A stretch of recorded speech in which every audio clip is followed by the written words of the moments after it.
ก็คิดว่าสั่นแต่คันมีตู้เย็นแช่ไว้เนาะ มันมีตู้เย็น บ่มีก็คือเก่าแล้วครับบ่มีไฟสี่สาม 5นะบอก สี่เบิดเลยเด้กินได้อยู่บ่บัดนี้กินได้บ่อันนี้เอาไว้ใส่นี่ บ้าน ใบแสนหรือใบหยังใบแสนเดี๋ยวสิให้เบิ่งเด้ออันนี้ใบหยังอันนี้ฮะใบบาทใบสิบอันนี้ใบสิบอันนั่งรอเด้ใบหยังอันนี้ฮะใบ25ไม่ปลาย ไม่ไป เบิ่งใบ25ไปพี่น้องโอ้ใบ20บ่ใบ20เพิ่นน่ะตายแล้วไปพี่น้องอันนี้เด้ใบหยังนี่ ทำหมดแล้วว่า บ่แล้วนี่ใบหยังบนเพลงบุญเพลงว่าถือบ่อย20,000เลยพี่น้อง เห็ดลายปุ่ม อันนี้ได้บนเพลงนี่ใบหยังนี่ใบ11,000ฮะใบ11,000เอาแล้วบานนี้บุญเพลงว่าใบ11,000ให้พี่น้องตัวนี่นึงเนาะใบนี่แอบเบิ่งอีพ่อนี่ไปพี่น้องนี่ใบนี่ คือว่าให้วนด้วย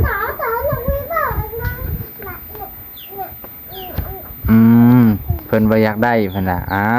บ่ได้สิให้แม่เนาะแม่จำเป็นใส่หาซื้อยาเนาะ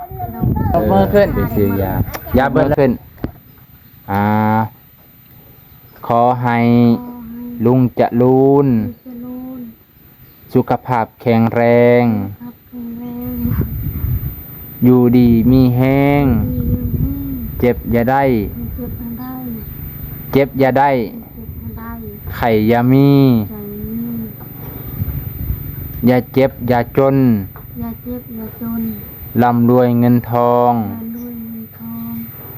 ให้มา100 เท่าให้มา100 เท่ากลับไป1,000 เท่ากลับไป1,000 เท่าให้ลำให้รวย ให้ร่ำให้รวย ให้มันยืน อายุมันยืนเจ็บอย่าได้ไข่อย่ามีสาธุ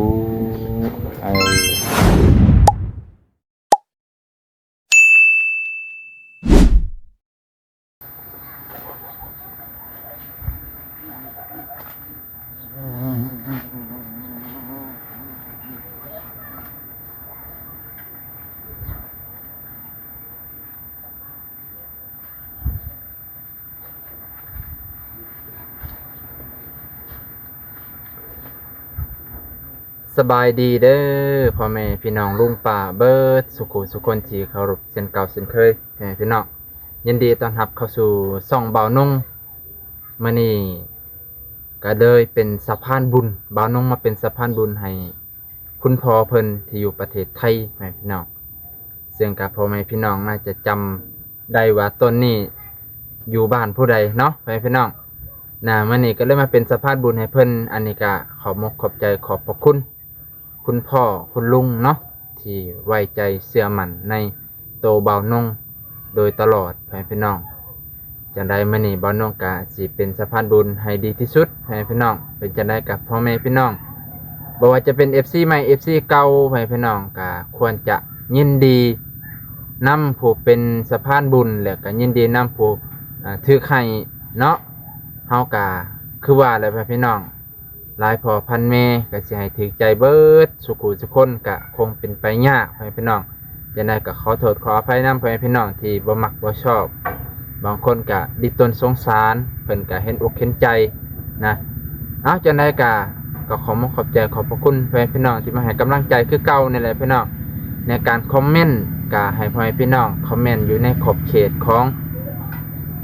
อยู่ในขอบเขตซะว่าซั่นเด้อพี่น้องบ่ให้เกินเลยเนาะ จะได้กะดิต้นสงสารเพิ่นนั่นแหละถ้าคนเฮามันเลือกเกิดได้มันก็คงจะบ่ได้เป็นแบบนี้เนาะไปพี่น้องไปรับชมน้ำกันเลยไปพี่น้องไปพี่น้องตอนนี้กะบ่าวนุ่งก็เลยช่วงเช้านี่ก็ได้ไปอัปโหลดคลิปวิดีโออยู่ตัวอำเภอนั่นแหละพี่น้องตัวอำเภอบ่าวนุ่งอยู่กับบ่ได้ไกลปานใดดอก2-3 กิโลนี่แหละบ่าวนุ่งก็เลยเห็นลุงเพิ่นแชทว่ามอบของขวัญให้นางร้อยเนาะซึ่งก็ให้ปัจจัยเป็นเงินไปพี่น้องแล้วก็บางสิ่งบางอย่างเพิ่นก็ให้ซื้อแนวอยู่แนวกินสิ่งที่เพิ่นกินได้สิ่งที่เพิ่นมักกินว่าซั่นเถอะเดี๋ยวนี้พ่อแม่พี่น้องจะฮู้ของผู้ใดเนาะอันจะเป็นของบุญเพ็งไปพี่น้องว่าน้องตั้งใจว่าสิซื้อให้อันนี้แหละก็เลยว่าเห็นบุญเพ็งมักกินปีโป้ให้บุญเพ็งซื้อให้บุญเพ็งหลังจากนั้นลุงก็ว่าซื้อมะแตงให้นางลอยด้วยบ่าวน้องก็เลยซื้อให้เป็นเหมือนกัน4 ถุงเลยพี่น้องเนาะ4 ถุงละ 10,000 กีบพี่น้องย่านกินน้ำบ่ทันอยู่พ่อแม่พี่น้องเนาะจังได๋ก็บุญเพ็งก็อยู่บ่บุอยู่บ่เนาะบุญเพ็งนี่เป็นนางเตียงเด้อเป็นนางเตียงบุญเพ็งบ่มามื้อนี้สิให้บุญมีกินเบิดแล้วแบบนี้ไปพี่น้องเนาะบุญเพ็งกี่คุยไปพี่น้องบ่าวนงเอิ้นก็บ่อยากมาไปนั่งพุ่นไปจะสิไปไสฮะไปแล้วมาเด้อ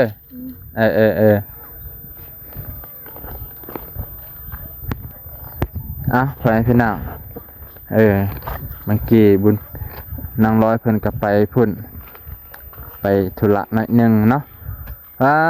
ต่อเพิ่นก็ได้ใส่เตียง2 อันต่อกันเลยพี่น้องคักโอ้ตัวนะมีแต่ขี้ดินเนาะพี่น้องบ่เป็นหยัง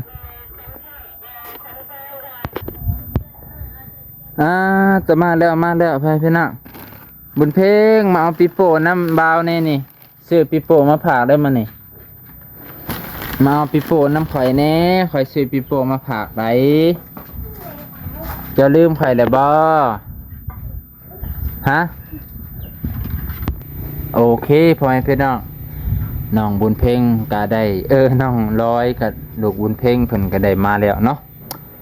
บัดนี้ก็สบายดีก่อนก่อนอื่นสบายดีโดยสบายดีป่าลุงบรรสุคนที่เคารพเช่นเก่าเช่นเคยแหละพี่น้องมื้อนี้บ่าวนงก็ได้มาเป็นสะพานบุญให้ลุงเพิ่นพี่น้องก็สิจื้อได้เนาะบุญเพ็งให้บุญเพ็งก่อนนี่บุญเพ็งคือสิมักตัวนี้แหละเป็นบุญเพ็งมากินแม่นบ่โดยเนาะนี่ทำงามน้ำไฟเป็นจังได๋มีแต่คนอายข่อยนี่ฮะมีแต่คนอายบ่าวนุ่งรอเกินไปบ่หรือจังไดก็บ่ฮู้ฮะบ่าวนุ่งรอเกินไปบ่คืออายก็ว่าบ่าวนุ่งก็เฒ่าเลยนี่เฒ่าเลยยังสิอายอยู่ฮะกระเท่าคือพ่อเจ้านั่นแหละเจ้ายังสิอายอยู่ข่อยบ่แม่นผู้บ่าวเจ้าคือสิอายค่ะฮะเป็นอะไรจ้ะเจ้าจังได๋มันเจ้าดีเกินไปบ่กระจ้อยนั่นแหละแต่ว่ากระเท่าคือพ่อเจ้าอยู่แต่ว่าเขากระจ้อยอันนี้ของอันอย่าลินหัวแม่สิ1บ่หลายดอกแต่ว่ากัด2จะว่าสิกินได้จักมื้อซั่นอันนี้ป้าตลายมื้อเติบไปพี่น้องนางร้อยว่าลายมื้อเติบข่อยก็คิดว่าซั่นแต่คันมีตู้เย็นแช่ไว้เนาะบ่มีก็คือเก่าแล้วครับบ่มีไฟ3 5 สี่เบิดเลยเด้กินได้อยู่บ่บัดนี้กินได้บ่อันนี้ อ่ะ เอาไว้ใส่นั่นนี่ มา เออว้า เดี๋ยวนะ อย่าพาไปที่บนเพลง ให้กูก่อน นั่งกินน้ำกันก่อน ให้กูละ เห็นว่าได้ขนมได้ไฟปะกันโลกเนาะ มาเขาจะแกะให้นะ ให้แม่แกะให้บุญมีไปซะเลยนั่นเห็นบ่ตกเลย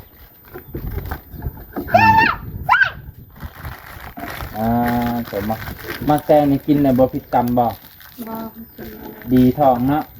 กินแล้วเย็นท้องไปพี่น้องเพิ่นก็เลยมากินจังซั่นเนาะโอเคพี่น้องมื้อนี้ก็เลยสิมาถามข่าวเพิ่นก่อนสิมอบรางวัลใหญ่ให้เพิ่นเพิ่นเอารางวัลมาให้นางลอยส่งท้ายปีเก่าตอนรับปีใหม่ไปให้น้องเอ้ยดำนี่เด้อ มีกันแกะผมเอาแกะมา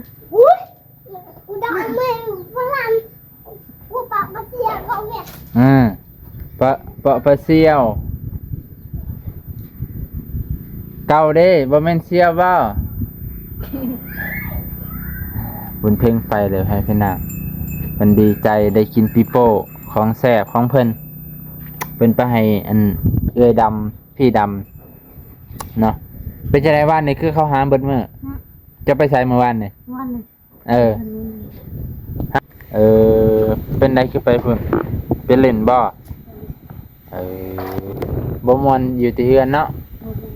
มันบ่มีหมู่เล่นนำบ่เล่นกับลูกคันแรกสั่นสิเล่นกับเพิ่นนะบุญเพ่งอันได้ใหญ่ซำใด เนี่ยเป็นสาวบ่ค่ะนี่น้อยๆก็เล่นนั่นแหละพามันเฮ็ดนั่นเฮ็ดนี่ลองเบิ่ง โอ้มันเพลงเดะบอกว่าคำ เริ่มบอกว่าฟังแล้ว ไปตัวทิพย์ตัวเรนนี่คนเนี่ยน่าคนเขาจะเอา เช้านี่เริ่มสิไปเลยเนาะ เขาจะไปในเช้าเลย เริ่มเคินเริ่มใหญ่เริ่มสิไปแล้วบุญเพลงเนี่ยเริ่มหูทางหูที่ มันมาเอาน้องคนเดียว มาทำน้องคุณ บ่เอาน้อง คอยชักเชือ ไปอันนี้คือหลายแท้ มันเป็นยัง เฮ็บคือหลายแท้ป้ามันขึ้นคากล่องข่อยเมื่อกี้นี่พี่โก้ยคือหลายแท้เฮ็บไก่และเฮ็บอันสุนัขนี่ป้าต่อไปพี่น้องนางลอยเลี้ยงเฮ็บ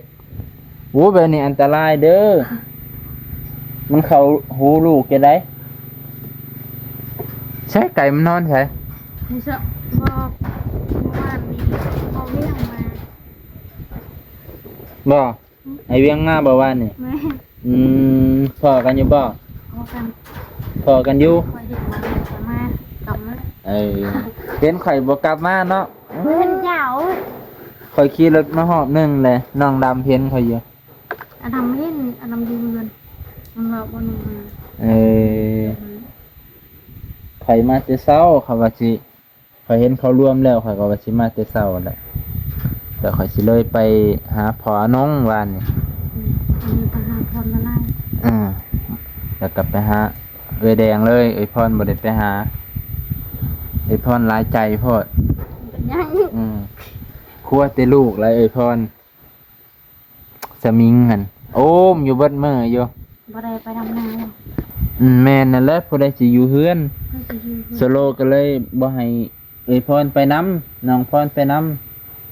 ให้อยู่เฮือนให้เฝ้าเฮือน เพื่อนจะยืมเงิน ปะแต่เด็กน้อยอยู่เดี๋ยวสิบ่เฮ็ดสิบ่มีใครเฮ็ดอยู่เฮ็ดกิน ไอเบียไปเรือร่างกายเรือขึ้นเหนียวคุยไงเดี๋ยวปรานขึ้นมาเรือกัน เป็นจะได้น้องนอนแล้วบ่ มันไปง่ายหนูไปเตือนหนู นอนในอู่เลยบ่ ไม่ คันมีอู่แล้วคือสินอนดีเนาะ ปราบปูอันนี้ยกลงเด็กตัวสลิด อย่าไปเด้อทางใหญ่เด้อ น้อยๆเนี่ยเขาจับใส่รถตู้แล้วได้ เดี๋ยวเราปั่นกระโดดตะแมวบ้างเราปั่นเปลือง อืม หนูปั่นกล้วยอะแกอะ ตีเธอใช่ไหม หนูปั่นกล้วยอยู่บ้านสลิดเดี๋ยวไปสอง ซอลูกซอ จกเนี่ยเล่น อืมนั่นแหละบุญเพ่งเพิ่นอยากให้แม่แล้วบัดอย่าเฮ็ดจังซั่นเด้อคันจันเจ้าสิบ่งามได้บัดใหญ่ขึ้นมา นั่นกินเบิดเลยของเจ้าของน่ะตาจะบ่ให้ เออหน้าเห็นตัวเห็นจ้าของเรา อยู่นี่ก็ใครอยากกินของแม่ กินเบิดเลยมาขอนะแม่บัดนี้เห็นบ่ ง่าย ลูกสาวเพิ่นก็ได้ พายจ้าขนมเราไปเงียบ อื มาแล้ว ม มันปะอันนี้ที่มันก็ติดบอกพามเลย เงินก็เบิดเลยแน่เบิดไว้แท้ เมื่อไปลูกไปซื้อกินขนมคือเมื่อคือ ตา พ ตา ออยากหา จะอยากหายเลยบ่ เราอยากตีแต่นั้นเละไงบ้ายปิดกิเจปนยังไปซื้อกระเจดง กระเจเสีย กระเจเสีย เออ คุณหอ ไป หอ ไปเสียอยู่ไสอยู่ปาวิก คือบาวิ ไปเฮ็ดอิหยังอยู่ปาวิก โอ้ยก็อยากไปอยากหาเดือนเมลอยแล้ว เอ เตะ อ ค่ะเตะค่ะมันสลิด เออ เตะค่ะ เฮ็ดจังได๋คือเห็น โอ้โหไม่เห็นบรมกจูไปป้า ดีเลยไอ้เกิงบ่ขาเนาะ ตีมิดเลยพายทุกจานโดยเลย ฉันพ่อเลยจังบ่เห็นอยู่เฮือนบ่เห็นแต่เช้านะบ่จากว่าแม่น เรา เด้อ ก็เดือดใจเลยพาย เอ้าแม่ลูกจ้ะเนี่ยเขา ตกใจไปหยอก น้องดำเมื่อยเด้ ตกใจแม่เลย น้องดำบอกว่าแม่นก่อนเขาได้ มาตุ๊กนักกุศลติตาลงลง อ่ะเอาขึ้นไปไว้เอาบุญมีขึ้นไปไว้ก่อนตอนนี้ก็น้องลอยเอาบุญมีไปนอนก่อนไปน่ะไปนอนอูก่อนเอาไปนอนอยู่อูบุญมีรับแล้วไปน่ะคือสิเมื่อยเล่นแล้วเนาะเพิ่นก็เลยรับใช้บุญเพ่งมาพี่ดูโอ้มีเต็มเห็บเพิ่นพี่น้องบ่ได้แล้วไปนี่บ่นงยานคือหยังเห็บนี่บ่มักที่สุดเลยป้าตะบ่แม่นตังเว้าเด้อเห็บหลายอีหลีแล้วเจ้าก็อยู่ได้เนาะน่ะเอาอีกแล้วขอยบ่อยากฟังเพลงจะได้ม่วนโพด เอามาเด็กตาดีดิ แม่พี่น้องมื้อนี้ก็สิบ่ได้บ่รายละกันห่างเนาะหลังจากที่เอามักแตงให้น้องร้อยเพิ่นก็ว่ามักแตงนี่น่าจะกินได้หลายมื้ออยู่เพิ่นว่าบ่ฮู้ว่าจักมื้อก็บ่แน่ใจว่าน่าจะฮอดบ่อัน 4-5 มื้อน้องร้อยฮอดบ่ปาด เขากินมาลายด้วย ข้อยกินบ่เจ้ากินบ่หลายจะหลายลูกกินหลาย เหม็นกินได้ เป็นไรบุญเพลงกินหลายเนาะ บ้าไม่เคยกินหลา ก็แม่ให้แม่กินหลายแหน่แม่แห้งสิเฒ่าลงไปหนาได้บ่แม่นสิหนุ่มไปหนาเจ้าแล้วควรกินน้อยเนาะแม่พี่น้องมื้อนี้ก็เลยมาเอาของขวัญให้เพิ่นแม่พี่น้องเอาของขวัญให้บุญเพ่งบ่แม่นนางร้อยก็ครอบครัวเพิ่นนั่นแหละเนาะให้ครอบครัวเพิ่นเบิดสุขุสุคนนั่นแหละจังไดก็เป็นของขวัญที่สิ้นใหญ่พอสมควรเพิ่นพี่น้องตัวใหญ่เลยได้นี่เบิ่งนี่ใบอิหยังอยู่ใบเขียว ใบแสนแม่นใบแสนใบแสนฮะใบแสนหรือใบหยัง ไม่ใช่ ใบแสนเดี๋ยวจะให้เบิ่งเด้ออันนี้ใบหยังอันนี้ ใบบาน ฮะ ใบบาน ใบบาท ใบบาใบใบซิป ใบสิบอันนี้ใบสิบอันนั่งรอเด้ใบหยังอันนี้ฮะใบ25ไม่ปลาย ตาย เบิ่งใบซ่าหาไปพี่น้องโอ้ ซะ ใบซ่าบ่เออใบซ่าเพิ่นน่ะตายแล้วไปพี่น้องอันนี้เด้ใบยังนี่ ฉันทำหมดแล้วว่า บ่แล้วนี่ ใบซาว ใบยังบนเพลง ใบซาวพัน เออบนเพลงว่าถือบ่อยชาวพันเลยพี่น้อง เด็กตายปุ่ม เอออันนี้ได้บนเพลงนี่ใบยังนี่ พัน ใบ11,000ฮะ ใบ11,000 ใบ11,000เอาแล้วบ้านนี้บุญเพ่งว่าใบ11,000ไปเป็นเนาะ ตัวเอ้ยเนาะใบ11,000ไปเป็นอันนี้ได้สนามนี่ง่ายสุดเลยนี่ 2,000กีบ เออ2,000กีบถึกสันอันนี้ได้เอาบุญเพ่ง พันหนึ่ง ใบยังใบยังบุญเพ่งบ่ฮู้แล้วบุญเพ่งว่ายอมเลยเอาบุญเพ่งเอาจักพันดีเนาะนี่ให้บุญเพ่งซำนี้แหละบุญเพ่งบ่ฮู้ใบ10ใบ20จะไหนสิไปจ่ายเกินลูกค้าเอาบุญเพ่งอ่ะเสียขนมเด้อ ได้แล้วครับ เอาบ่ มันหาย ฮะ มันหายจ้า เอานี่ เป็นยังจ้ะ บ่เอาบ่เออ มันจะกินขนมไหมคะ บ่เอาก็สิให้แม่เด้อบัดนี้บ่เอาสิให้แม่เด้อ แล้วกัน เอาบ่เอาให้แม่จะบ่หยาดน้ำแม่เด้อเอาบ่เบิ่งสิให้แม่หลายๆเลยนี่บ่ให้ ตีไว้ก่อน ถ้าหยาดแม่แล้วระวังโลดเจ้า นี่สิให้แม่เบิ่งนี่บักใหญ่นึงนี่แอบเบิ่งอีพ่อเอ้ยนี่ไปพี่น้องนี่ใบนี่ คือว่าให้วนคือว่า ต่อหนูไม่บอกนะ เพิ่นบ่อยากได้เพิ่นน่ะบ่ได้สิให้แม่เนาะแม่จำเป็นใส่หาซื้อยาเนาะไปซื้อยาเบิดแล้วบ่เอาทับให้เพิ่นนะจับบ่ นบก่อนอะให้พรเพิ่นแน่ให้พรเพิ่นแน่ เอาละ ให้พรได้สั่น พร ให้เพิ่นอยู่ดีไม่แห้งนั่นแหละ ไอ้เจ้าก็ว้าวพร ฮะ นอนจำได้ สิว่าตามไผบ่เอานบมือขึ้นขอให้ลุงจรูน จะรูน สุขภาพแข็งแรง ครับแข็งแรง อยู่ดีมีแห้ง ดีอยู่นี่ เจ็บอย่าได้ เจ็บมันได้ เจ็บอย่าได้ เจ็บมันได้ ไข่อย่ามี ใจนี่ อย่าเจ็บอย่าจน อย่าเจ็บอย่าจน ร่ำรวยเงินทอง อย่าด้วยเงินทอง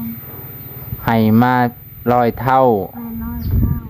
ให้มาร้อยเท่า ให้น้อยเท่าก ลับไปพันเท่า กัดไข่กันเท่าก ลับไปพันเท่า กันเท่า เออ ให้ลำให้ด้วย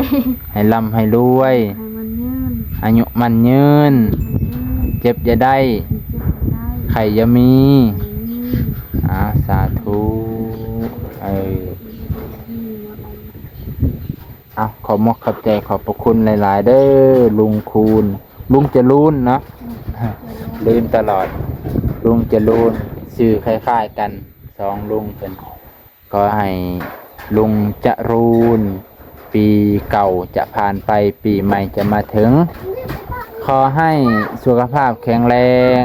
สิ่งร้ายๆขอให้ผ่านไปกับปีเก่าเนาะสิ่งร้ายๆสิ่งบ่ดีสิ่งที่เป็นอุปสรรคในชีวิตแค่มันผ่านพ้นไปกับปีเก่าปีใหม่จะมาถึงแล้วเนี่ยขอให้ชีวิตของลุงราบรื่นในหน้าที่การงานและสุขภาพแข็งแรง ตลอดวันตลอดเดือนตลอดปีตลอดไปเด้อลุงเจริญ พอจะชายเด้อจะได้ วันนี้ก็สิจบเพียงเท่านี้ก่อนวันนี้ขอขอบใจขอบพระคุณน้องร้อยที่อยู่ให้เกียรติเบานงเนาะแต่ว่าเพิ่นบ่ได้ไปไสมานี่ก็เลยมาพบมาพอเพิ่นอีกครั้งหลังจากที่ว่านี่เพิ่นก็ไปเล่นว่าซั่นเถอะเพิ่นก็ว่าอยู่แต่ในเฮือนหลายก็บ่ม่วนเนาะอยู่แต่ในเฮือนก็บ่ม่วนก็อยากไปเล่นหาหมู่หาครูแน่เพิ่นว่าก็นั่นเลยก็หากินก็หากินยากลูกคน โอ้ ไปเลยนี่ ไปเกยเมียวพอได้บ่เขียด ได้ก็ได้หลาย ได้แต่ก็บ่ได้หลาย ก็ได้หลาย เขียดมันต้องหากลางคืนตัว เขียนไหมน้อง เขียดน้อยหากลางคืนกลางเว้นบ่ค่อยไปได้มันอยู่ฮู้อยู่ถ้ำเบิดแหละจักแต่เป็นน่ะบ่น้องก็ยามแต่เฮ็บโอ้ยบ่ไหวเด้อน้องร้อยจะต้องกำจัดแล้วมัน ในเพิ่งคือก่อนก็เลี้ยวก่อนหน่อย ยากนั่นแหละลูกยังบ่ทันใหญ่หาอยู่หากินยากแน่จักสิอุบุญมีจักสิหาเขียดหานี่หาลูกใหญ่พุ่นแหละพยายามเก็บเงินไว้เอาไว้ต่อยาเด้อ